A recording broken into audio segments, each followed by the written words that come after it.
Une chose intrigue les observateurs étrangers. Vous quittez très rarement votre pays, la Guinée. Euh, Autant que je sois informé, vous avez fait une seule visite à l'extérieur depuis 1967. Est-ce que vous êtes d'accord d'abord sur ce point? Je me demande pourquoi se préoccupe-t-on de cela. Le président Mao, combien de fois il a quitté la Chine? Pour autant, est-ce que la Chine est malade? Le président Nixon, combien de fois depuis qu'il est au pouvoir il a quitté? Et chaque président européen, combien de fois chaque président en Europe a quitté son pays? La révolution dont nous parlons, c'est en Guinée. Et c'est ici où elle doit être menée. L'essentiel de la lutte, c'est en Guinée. Et même les adversités extérieures, que toutes les puissances impérialistes se braquent contre la Guinée, si le peuple guinéen reste organisé, conscient de ses responsabilités, résolu à défendre ses acquis, aucune puissance impérialiste n'aura raison de la Guinée. Voilà la vérité historique. On doit s'étonner que je ne sois pas en Guinée, que je sois plutôt comme certains présidents tout le temps à Paris, à Londres, en train de me reposer ou en train de danser. Nous avons du travail et nous ne perdrons pas une minute qui est utile au développement de l'action révolutionnaire. Voyager à l'étranger ne veut pas toujours dire se reposer, c'est maintenir, ouvrir des contacts. Voyager pourquoi? Nous avons fait tous les pays du monde. Les 3 premières années de l'indépendance nous ont permis de visiter presque tous les pays en rapport avec... Et qu'est-ce que nous cherchons en plus? Et nous sommes le pays africain qui compte plus d'ambassades étrangères. Cela explique bien l'élargissement des rapports diplomatiques qu'entretient la Guinée avec le monde extérieur, bien qu'on parle toujours en France de l'isolement de la Guinée. La Guinée a plus d'ambassades que le Sénégal, que la Côte d'Ivoire, que chacun des pays coopérant avec la France.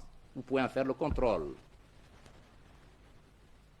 Vous avez à plusieurs reprises dans le passé dénoncé la 5e colonne qui opérait à l'intérieur de la Guinée. Est-ce que vous pensez que cette 5e colonne est toujours active dans votre pays? Et est-ce que ce n'est pas l'existence de cette 5e colonne qui vous inciterait à rester ici pour ne pas que...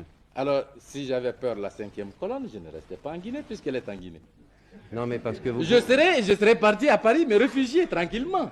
Mais vous pourriez craindre que les éléments de subversion qui travaillent contre vous pourraient profiter de votre absence.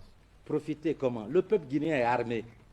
Quel est le seul pays au monde dont le peuple est armé? Dites-le moi. Vous avez vu quand même l'agression. 14 ministres avaient trahi. 32 000 dollars avaient été distribués.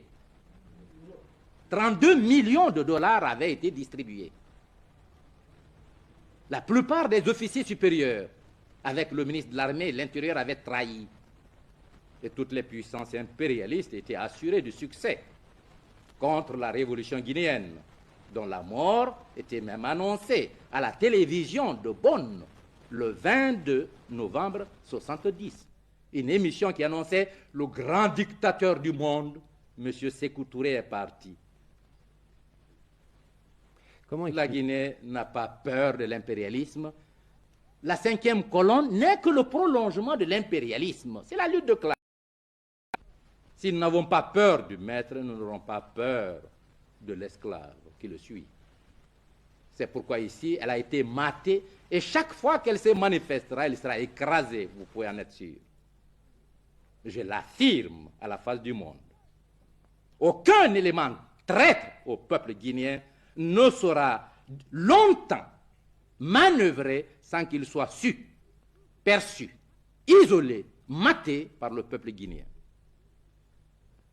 Vous l'avez dit vous-même, 14 ministres avaient été inculpés, un certain nombre de chefs militaires, des gouverneurs de province, des hauts fonctionnaires, des diplomates guinéens.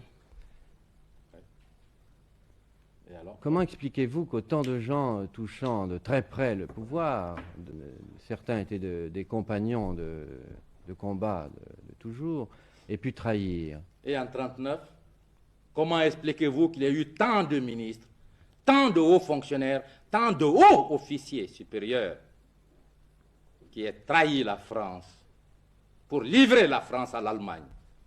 Pourquoi? C'est la lutte de classe. Les hommes n'ont pas les mêmes conceptions de la vie et leurs rapports avec le peuple ne sont pas identiques.